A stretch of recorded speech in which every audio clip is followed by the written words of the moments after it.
안녕하세요. 71세 된 박순례입니다. 저는 지금까지 남을 위해서만 살아왔습니다. 간호사로 33년을 일하며 환자들을 돌보고 집에서는 남편과 아들을 위해 헌신했죠. 그런데 요즘 들어 이런 생각이 듭니다. 과연 나는 언제쯤 나를 위해 살아볼 수 있을까? 3년 전 남편이 세상을 떠나고 나서 더욱 그런 생각이 듭니다. 혼자 남은 시간들이 많아지니까 이런저런 생각이 들더라고요. 그런데 며느리 때문에 제 인생이 이렇게 험난할 줄은 몰랐습니다. 처음부터 차근차근 말씀드릴게요. 저는 25살에 시립병원 간호사로 취직했습니다. 그때만 해도 간호사가 참 괜찮은 직업이었어요. 요즘처럼 의사들이 많지도 않았고 간호사는 정말 존경받는 직업이었거든요. 월급도 웬만한 남자들보다 많이 받았고요. 남편과는 맞선으로 만났습니다. 남편은 건설회사에서 현장 관리 일을 했어요. 성실하고 착한 사람이었죠. 결혼하고 나서 한참 뒤에 아들을 낳았어요. 32살에 낳았으니까 늦둥이였죠. 그때부터 제 인생은 온통 아들을 위한 인생이었습니다. 좋은 대학 보내려고 과외비도 아끼지 않았고 대학 등록금도 제가 다 댔어요. 남편은 현장 일이 힘들어서 술을 좀 드셨거든요. 그래서 집안 경제는 거의 제가 책임졌죠. 아들이 대학 졸업하고 취직할 때까지도 뒷바라지했습니다. 취직하고 나서는 결혼 자금도 마련해줬고요. 신혼집도 제가 마련해줬어요. 분당에 있는 아파트를 3억에 사줬습니다. 제가 간호사로 평생 벌어서 모은 돈이었어요. 며느리 영진이는 처음에 참 착해 보였습니다. 어머님 정말 감사합니다 하면서 눈물까지 글썽이더라고요. 저도 그때는 정말 뿌듯했어요. 우리 아들이 좋은 사람 만났구나 싶었죠. 손자 준서도 태어나고 저는 정말 행복했습니다. 손자가 저를 무척 따랐거든요. 할머니 할머니 하면서 제 품에 안기는 게 그렇게 사랑스러울 수 없었어요. 그런데 남편이 세상을 떠나고 나서부터 분위기가 달라지기 시작했습니다. 며느리 태도가 조금씩 바뀌더라고요. 예전에는 제가 아들 집에 가면 어머님 오셨어요 하면서 반갑게 맞아줬는데 점점 시큰둥해지는 거예요. 저는 혼자 지내니까 아들 집에 자주 갔었어요. 반찬도 해서 가져다 주고 손자도 보고 싶고 해서요. 그런데 어느 날부터 며느리가 대놓고 싫어하는 티를 내기 시작했습니다. 어머님 앞으로는 미리 연락하고 오세요. 이런 말을 하더라고요. 미리 연락하고 오라니 내가 왜 내 아들 집에 가는데 허락을 받아야 하나 싶었죠. 그래도 며느리 입장도 이해하려고 노력했어요. 젊은 부부가 둘만의 시간도 필요하고 시어머니가 자주 오면 부담스러울 수도 있겠다 싶어서요. 그래서 조금씩 방문 횟수를 줄였습니다. 그런데 이게 끝이 아니었어요. 작년 가을이었나요? 평소처럼 반찬을 해서 아들 집에 가져다 주려고 갔는데 현관 비밀번호가 안 되는 거예요. 어라 이상하다 싶어서 몇 번 더 눌러봤는데도 안 되더라고요. 할 수 없이 초인종을 눌렀죠. 그런데 며느리가 나와서 하는 말이 가관이었어요. 어머님 비밀번호 바꿨어요. 앞으로는 미리 연락하고 오세요. 그 순간 정말 어이가 없었습니다. 내가 사준 집인데 내가 왜 비밀번호를 모르고 있어야 하나. 그것도 미리 연락하고 와야 한다니. 영진아 그게 무슨 말이니. 내가 사준 집인데. 이렇게 말했더니 며느리가 버젓이 이렇게 대답하는 거예요. 어머님 이 집은 이제 우리가 관리해요. 어머님이 너무 자주 오시면 우리도 불편하고요. 그 말을 듣는 순간 정말 화가 치밀어 올랐습니다. 우리가 관리한다고? 내 돈으로 사준 집을 그들이 관리한다고? 그때 마침 아들이 퇴근해서 들어왔어요. 저는 아들에게 따져봤죠. 민호야 이게 무슨 일이니? 엄마가 사준 집인데 엄마가 비밀번호도 모르고 있어야 하니? 그런데 아들이 하는 말이 더 가관이었어요. 엄마 우리도 이제 독립해야죠. 엄마가 너무 자주 오시면 영진이가 스트레스 받아 해요. 독립? 스트레스? 그 순간 정말 눈앞이 캄캄해졌습니다. 내가 평생 모은 돈으로 집을 사줬는데 이제 와서 독립하겠다고? 그것도 내가 스트레스를 준다고? 집에 돌아와서 밤새 잠을 이룰 수 없었어요. 가슴이 답답하고 화가 나고 서러웠습니다. 이런 대접을 받을 줄 알았으면 왜 집을 사줬을까? 그 돈으로 제가 더 편안하게 살 수도 있었는데. 다음날 경로당에 가서 친구들에게 이야기했어요. 친구들도 다 화를 내더라고요. 순례야 그건 너무하다. 내가 사준 집인데 어떻게 그럴 수 있니? 그 중에서 경숙이가 이런 말을 했어요. 술래야 너무 당하고만 있지 마. 확실하게 내 입장을 보여줘야 해.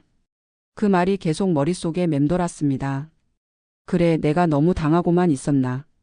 며칠 뒤에 다시 아들에게 전화했어요. 민호야, 엄마랑 한번 이야기해보자. 그런데 아들이 하는 말이 또 가관이에요. 엄마, 그냥 넘어가세요. 영진이도 스트레스 받고 준서도 분위기 때문에 힘들어해요. 준서까지? 손자까지 그런다는 게 정말 충격이었어요. 그래서 손자에게 직접 전화해봤죠. 준서야, 할머니 때문에 힘들어? 그랬더니 준서가 이렇게 말하는 거예요. 할머니, 엄마 아빠가 할머니 이야기만 나오면 싸워요. 할머니가 좀 참으면 안 돼요? 그 순간 정말 세상이 무너지는 느낌이었습니다. 손자까지 저한테 참으라고 하다니. 그날 밤 정말 많은 생각을 했어요. 내가 왜 이런 대접을 받아야 하나? 내가 뭘 잘못했나? 간호사로 일하면서 힘들게 번 돈으로 집을 사줬는데 이제 와서 그 집에 들어가려면 허락을 받아야 한다고? 그것도 내 아들과 며느리한테? 아니다 싶었어요.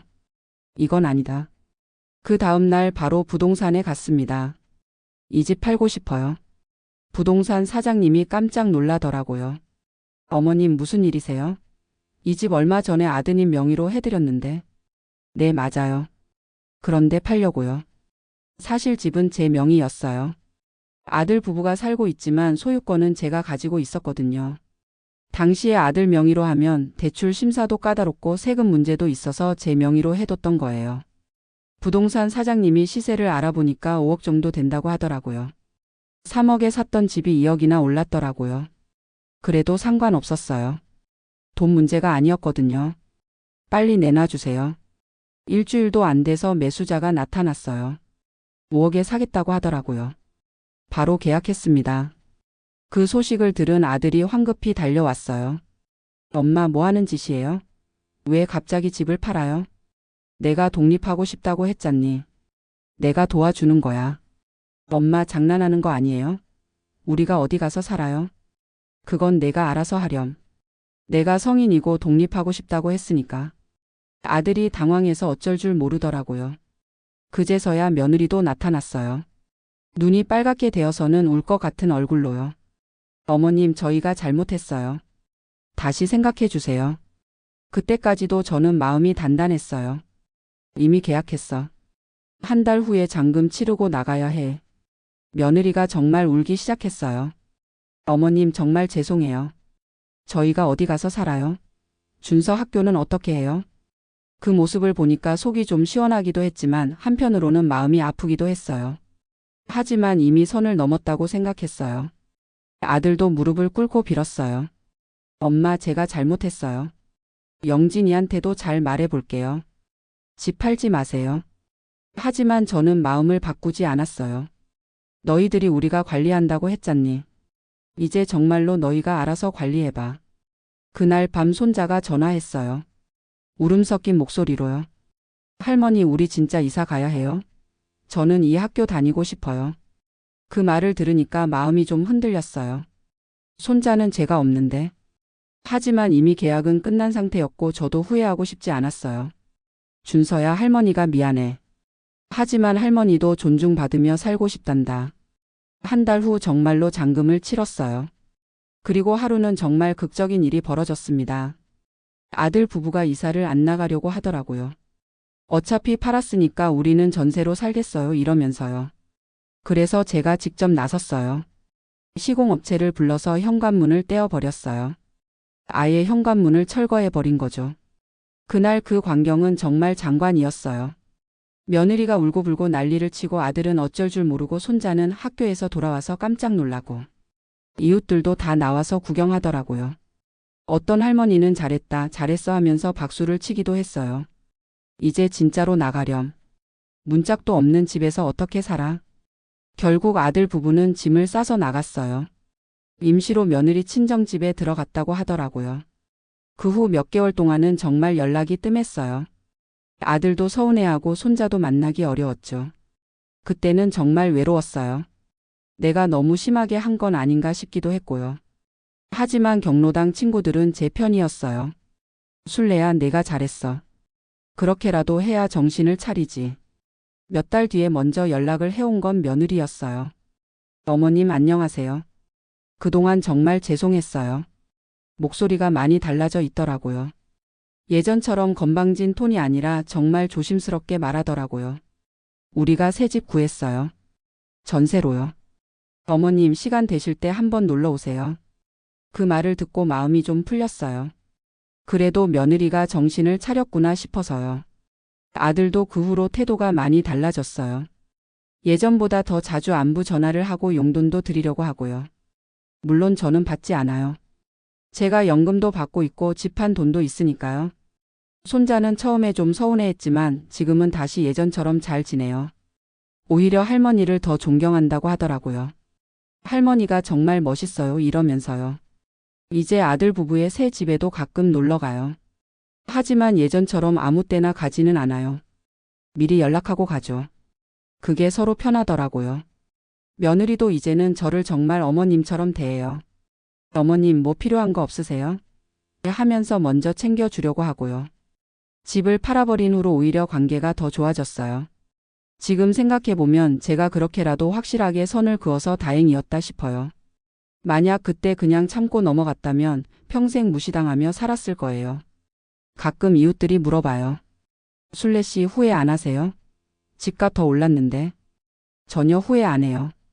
돈보다 소중한 게 존중이거든요. 내가 존중받지 못하면서 사는 게 무슨 의미가 있어요. 요즘에는 다른 할머니들 상담도 해줘요. 비슷한 일로 고민하는 분들이 정말 많거든요. 며느리나 자식들한테 무시당하면서도 참고 사는 분들이요. 그런 분들한테 저는 이렇게 말해줘요. 무조건 참는 게 미덕이 아니에요. 때로는 확실하게 선을 그어야 해요. 물론 저처럼 극단적으로 할 필요는 없어요. 하지만 자신의 존엄성은 지켜야 한다고 생각해요. 저는 지금 정말 편안하게 살고 있어요. 아침에 일어나서 산책도 하고 경로당에서 친구들과 화투도 치고요. 등산 동호회에도 가입했어요. 70 넘어서 새로운 취미도 생겼죠. 민요도 배우고 있어요. 아리랑 아리랑 아라리요 하면서 노래 부르니까 기분이 좋더라고요. 손뜨개질도 다시 시작했어요. 손자 스웨터도 떠주고요. 가끔 혼자 있을 때 이런 생각을 해요. 내가 왜 이제야 이렇게 살기 시작했을까? 진작 나를 위해 살았어야 했는데. 젊을 때는 남편을 위해 아들을 위해 살았어요. 이제는 나를 위해 살고 있어요. 물론 가족도 소중하지만 나 자신도 소중하다는 걸 깨달았어요. 요즘 아들이 가끔 물어봐요. 엄마 외롭지 않으세요? 외롭긴 하죠. 하지만 무시당하면서 사는 것보다는 훨씬 나아요. 존중받지 못하는 관계에서 느끼는 외로움이 더 무서워요. 며느리도 이제는 정말 달라졌어요. 명절 때도 어머님 오세요 하면서 먼저 연락해요. 제가 만든 음식도 어머님이 만든 건 정말 맛있어요 하면서 칭찬해주고요. 손자도 더 자주 놀러 와요. 방학 때는 며칠씩 제 집에서 자기도 하고요. 할머니 집이 제일 편해요 하면서요. 그럴 때 정말 뿌듯해요. 내가 그때 확실하게 했기 때문에 지금 이런 관계가 된 거라고 생각해요. 물론 모든 분들한테 제 방법을 권하지는 않아요. 집을 팔아버리는 건 정말 극단적인 방법이니까요. 하지만 각자 나름의 방법으로 선은 그어야 한다고 생각해요. 예를 들어서 이런 방법도 있어요. 용돈을 끊어버리는 것도 하나의 방법이고요. 아니면 도움을 안 해주는 것도 방법이죠. 육아 도움이라든지 집안일 도움이라든지요. 중요한 건 나도 존중받을 권리가 있다는 걸 확실하게 보여주는 거예요. 젊은 분들도 이걸 알아야 해요. 부모님이 도움을 주셨으면 감사해야 하는 거예요. 당연하게 생각하면 안 돼요. 우리 시대에는 부모 말씀을 절대적으로 따랐어요. 하지만 요즘은 개인주의 문화가 강해졌잖아요. 그것도 이해해요. 하지만 기본적인 예의는 지켜야 한다고 생각해요. 감사할 줄 아는 마음, 존중하는 마음. 이런 게 있어야 진짜 가족이죠.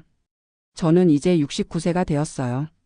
앞으로 몇 년을 더 살지 모르지만 남은 인생은 정말 당당하게 살고 싶어요. 누구한테 눈치 보지 않고 존중받으면서요. 가끔 옛날 간호사 동료들을 만나면 이런 이야기를 해요. 우리도 이제는 우리를 위해 살자. 그래서 요즘에는 간호사 동창회도 자주 가고 여행도 다녀요. 작년에는 제주도도 다녀왔어요.